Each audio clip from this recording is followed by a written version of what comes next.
지금 안철수 후보의 재산이 1,197억이고요. 많다 진짜. 문재인 후보는 19억인데 뭐 했어 지금 이 나이 먹도록 지금 뭐 했어 19억 모아가지고 아니, 당연한 거 아니에요. 아니 생각보다 많은 편이라고 생각해요. 왜냐하면 네. 이분은 이제 공직을 그러니까 원래는 변호사 출신이었고 그리고 변호사도 뭐 그렇게 물론 변호사가 돈을 많이 벌 수 있는 직업이기는 하나 그걸 활용해서 돈 버는데 매진했던 것은 아니잖아요. 그렇던 사람이고 또 공직에 있었고 무직인 상태도 좀 있었고 그런 등등을 감안해서 19억이면은 그냥 적당하거나 아니면 좀 생각보다 많다 이렇게 여겨지는 건데. 아니, 근데 이게 다 부동산이야 부동산. 그것도 아들 부동산 뭐 다 합쳐가지고. 그러니까 뭐 어쨌든. 지금 상대적으로 그렇게 보인다는 이야기 하는 거예요. 그럼 이제 안철수가 재산이 많은 거는 어찌 됐든 이 사람이 성공한 벤처 기업가라는 것이잖아요. 그러니까 이 사람이 뭐 개인적으로 뭐 이렇게 부동산으로 막 치부를 했다 이런 개념은 아니라 어떤 기업체를 운영하는. 근데 이제 그 기업체 운영의 방식은 일반 사람들은 잘 알지 못하는 어떤 여러 가지의 방식이 있겠지만 어쨌든 기업체라는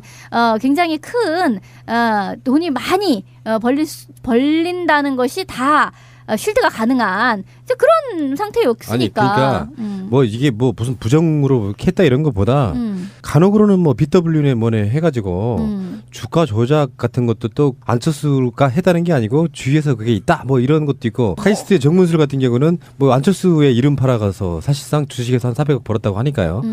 놀라운 거는 이게 다 주식 자산인 줄 알았어요. 근데 지금 안철수의 현찰만 저축예금이 52억이고요. 예탁금이 31억이니까 80억 정도가 사실상 현찰로 있는 상태거든요. 나머지 후보들 한번 볼게요. 홍준표는 지금 25억이 전체 다 합쳐서 25억인 거고 문재인은 18억 6,402만 원. 그리고 심상정은 이분 돈이 한 30억 정도는 대줘야 이게 그러게. 우리나라의 진보 운동이 제대로 이제 궤도에 뿌리 내린다고 봐요. 어쨌건 심상정 후보는 3억 한 5천만 원 정도 되고.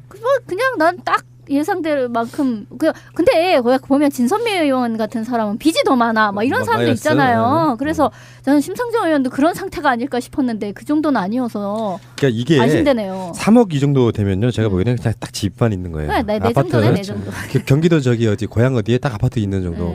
다음에 군복무는 이번 선거에서는 사실상 유력 후보들은 다 군대를 갔다 왔습니다. 문재인 특전사 나왔고요. 30개월 딱 근무하셨죠. 다음에 직계 자녀에 대한 병역도 나옵니다. 준영 씨도 육군 만기 전역했고요. 안철수는 해군 장교로 전역했고요. 그러니까 군의관이었다는 거 아니겠어요? 네. 홍준표 후보는 방위 출신입니다. 좀 짧네. 이병으로 복무 만료했는데 1년 2개월 했고요. 네. 다음에 친근감이 가네요. 방이라. 지금 가면 뭐는 왜 지금? 제가 방위 출신이라. 그러세요? 왜 방이었어요? 뭐 지역 방위. 몸도 안 좋고. 다음에 유승민은 육군 만기 제대했고요. 방위 이야기라고 잠깐만 방위 이야기 좀 해볼까요? 왜 방이었어? 저요? 네. 그러니까 지역 방위 더하기 몸이 안 좋아서. 아 방위는 두 가지가 있어요. 첫 번째는 티오가 안 찼을 경우. 아 그래요? 네. 그러니까 우리나라에 티오가 없을 경우에 방위로 빠지는 경우도 있었습니다. 그래요? 지역 방위가 두 곳이 있어요. 강화 지역하고 제주도. 그 지역에서는 우선을 해서 뽑아가요. 지원하지 않으면 군대를. 아 그래요? 그래서 강화 지역 방이셨어요? 네. 아 그렇구나. 지역 방위. 그때 18개월 하지 않았어요? 18방? 18개월인데 중간에 저기 몸이 안 좋아서 병원 갔다 오는 바람에 20개월 채웠습니다. 2달 동안 병원에 입원했는데 안 빼주더라고. 너무 사연들이 그렇게 많아? 우리 심상정 후보의 재산 내역을 좀 자세히 들여다보면은요 아파요. 심상정 후보의 그 배우자분 소유의 아파트가 있는데 약 5억 원 정도 되고요. 앤드 빚이 있구나. 예. 배우자와 본인 명의의 채무가 1억이 넘는 됩니다. 아이고. 아파 이래서 안 된다니까. 진보 운동하는 사람들 좀 돈도 좀 있어야 돼요. 5억 정도 아파트에 1억 넘는 돈이 채무가 있으면 사실은 빚더미에 있는 거잖아요. 반은 은행 거지 뭐. 그렇죠. 지금 더 망해서 빚이 더 늘어나면 굉장히 위험해지는 상태잖아. 아니 뭐 근데 정치인들은 그 정도는 뭐 정치 생활이 힘들 정도는 아니고요. 국회의원 세비로 나오는 뭐 돈도 있고 그래서 적당히 좀 모아서 어느 정도 빚도 좀 탕감하시고 그랬으면 좋겠고요. 전과 이야기 잠깐 해볼까요? 문재인 후보는 집시법 위반 전과가 있고요. 징역 8개월, 집행유예 1년. 국회에서의 증언 감정 등에 관한 법률 위반으로 벌금 200 받은 게 있고요. 2004년에는 노무현 대통령 집권 당시에 청와대 그 수석 그런 걸 같아요. 시민사회 수석일 때 증언감정 국회에 나와서.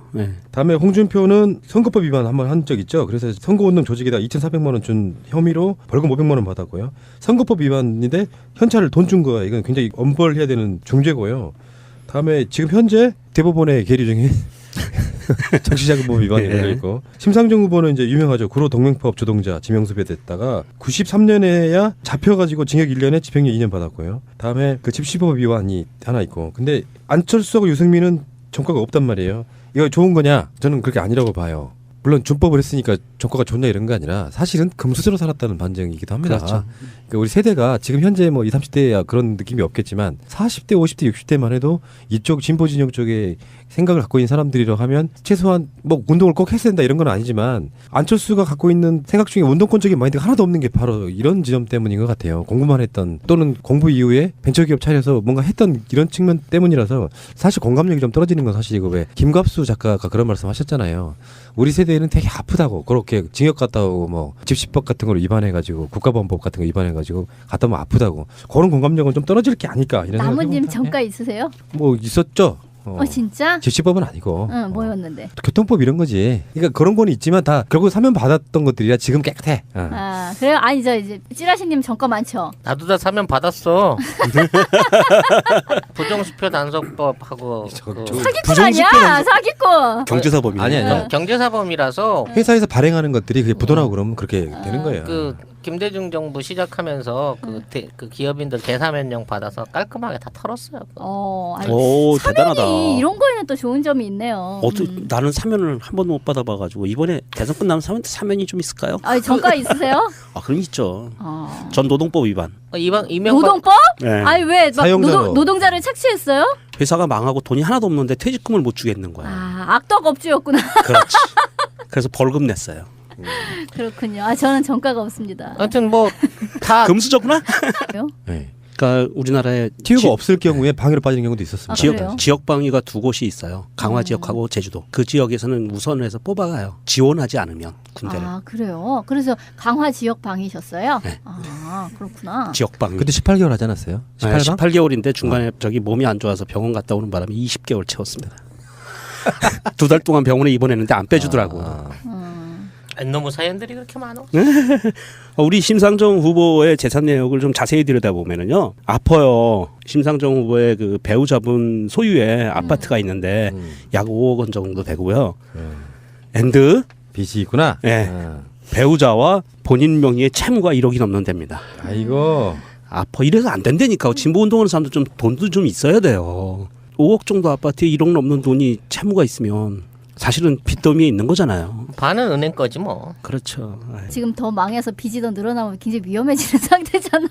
아니 뭐 근데 정치인들은 그 정도는 뭐 정치 생활이 힘들 정도. 근데 거기 보면 진선미 의원 같은 사람은 빚이 더 많아. 막 이런 사람도 마이너스? 있잖아요. 그래서 저는 심상정 의원도 그런 상태가 아닐까 싶었는데 그 정도는 아니어서 그러니까 이게 안심되네요. 3억 이 정도 되면요. 제가 보기에는 그냥 딱 집만 있는 거예요. 네, 내 정도네, 내 정도.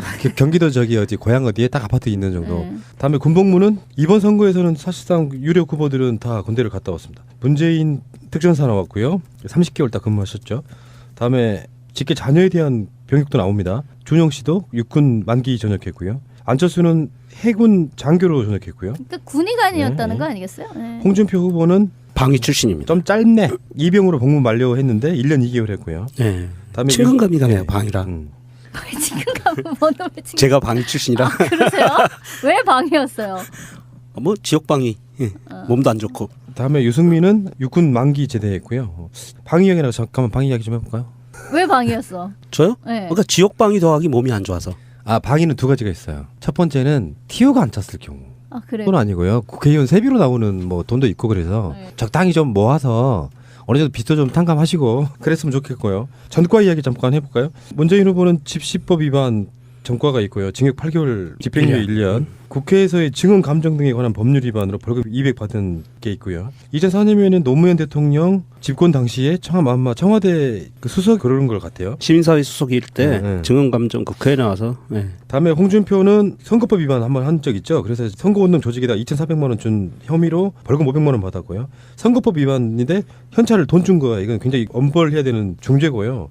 다음에 지금 현재 대법원에 계류 중인 정치자금법 위반이 걸려 있고 심상정 후보는 이제 유명하죠. 구로 동맹파업 주동자 지명수배 됐다가 93년에야 잡혀가지고 징역 1년에 집행유예 2년 받았고요. 다음에 그 집시법 위반이 하나 있고 근데 안철수하고 유승민은 전과가 없단 말이에요. 이거 좋은 거냐? 저는 그렇게 아니라고 봐요. 물론 준법을 했으니까 조과가 좋냐 이런 게 아니라 사실은 금수저로 살았다는 반증이기도 합니다. 그렇죠. 사람들은 잘 알지 못하는 어떤 여러 가지의 방식이 있겠지만 어쨌든 기업체라는 굉장히 큰 돈이 많이 벌린다는 것이 다 쉴드가 가능한 이제 그런 상태였으니까. 아니 그러니까 뭐 이게 뭐 무슨 부정으로 했다 이런 것보다 간혹으로는 뭐 BW네 뭐네 해가지고 주가 조작 같은 것도 또 안철수가 했다는 게 아니고 주위에서 그게 있다 뭐 이런 것도 있고 카이스트의 정문술 같은 경우는 뭐 안철수의 이름 팔아가서 사실상 주식에서 한 400억 벌었다고 하니까요. 놀라운 거는 이게 다 주식 재산인 줄 알았어요. 근데 지금 안철수의 현찰만 저축예금이 52억이고요. 예탁금이 31억이니까 80억 정도가 사실상 현찰로 있는 상태거든요. 나머지 후보들 한번 볼게요. 홍준표는 지금 25억이 전체 다 합쳐서 25억인 거고 문재인은 18억 6,402만 원. 그리고 심상정은 이분 돈이 한 30억 정도는 대줘야 이게 그러게. 우리나라의 진보 운동이 제대로 이제 궤도에 뿌린다고 봐요. 어쨌건 심상정 후보는 3억 한 5천만 원 정도 되고. 그냥 난 딱 예상될 만큼 지금 안철수 후보의 재산이 1,197억이고요. 많다 진짜. 문재인 후보는 19억인데 뭐 했어 지금 이 나이 먹도록 지금 뭐 했어 19억 모아가지고 아니, 당연한 거 아니에요. 아니 생각보다 많은 편이라고 생각해요. 왜냐하면 네. 이분은 이제 공직을 그러니까 원래는 변호사 출신이었고 그리고 변호사도 뭐 그렇게 물론 변호사가 돈을 많이 벌 수 있는 직업이기는 하나 그걸 활용해서 돈 버는데 매진했던 것은 아니잖아요. 그렇던 사람이고 또 공직에 있었고 무직인 상태도 좀 있었고 그런 등등을 감안해서 19억이면은 그냥 적당하거나 아니면 좀 생각보다 많다 이렇게 여겨지는 건데. 아니, 근데 이게 다 부동산이야 부동산. 그것도 아들 부동산 뭐 다 합쳐가지고. 그러니까 뭐 어쨌든. 지금 상대적으로 그렇게 보인다는 이야기 하는 거예요. 그럼 지금 안철수가 재산이 많은 거는 어찌 됐든 이 사람이 성공한 벤처 기업가라는 것이잖아요. 그러니까 이 사람이 뭐 개인적으로 뭐 이렇게 부동산으로 막 치부를 했다 이런 개념은 아니라 어떤 기업체를 운영하는. 근데 이제 그 기업체 운영의 방식은 일반 사람